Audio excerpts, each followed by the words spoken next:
Very good morning Kolkata. আমি 105 থেকে RJ দীপ, আর আজকে আমাদের সাথে উপস্থিত রয়েছে একটি ভীষণ ভীষণ special band, the folk diaries. Yes guys, তারা আজকে আমাদের সাথে উপস্থিত রয়েছে আমার স্টুডিওতে।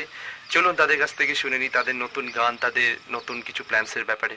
সো ফোক ডায়েরিজ কি বলতে চায় আমাদের শ্রোতা বন্ধুদের কাছে? গুড মর্নিং বন্ধুদের জানাই, আর থ্যাংক ইউ দীপ, অনেক ধন্যবাদ তোমাকে আজকে আমাদের এখানে ইনভাইট করার জন্য। তুমি যে এই কথাটা বলছিলে বন্ধুদের উদ্দেশ্যে বলার, যেটা দ্য ফোক ডায়েরিজের নেক্সট প্ল্যান, সেটা হলো একটি ট্যুরে যাচ্ছি আমরা একটি গ্রামে। নামটা খুব ইন্টারেস্টিং, নাম ছুটিপুর। সেখানে আমাদের কিছু বন্ধুরা থাকে আর কি, তাদের আমন্ত্রণেই আমরা ওখানে আসছি। বেশ কয়েকদিন থাকবো, 2-3 দিন মতো। আর ওখানে আমরা গিয়ে গান গাইবো, গান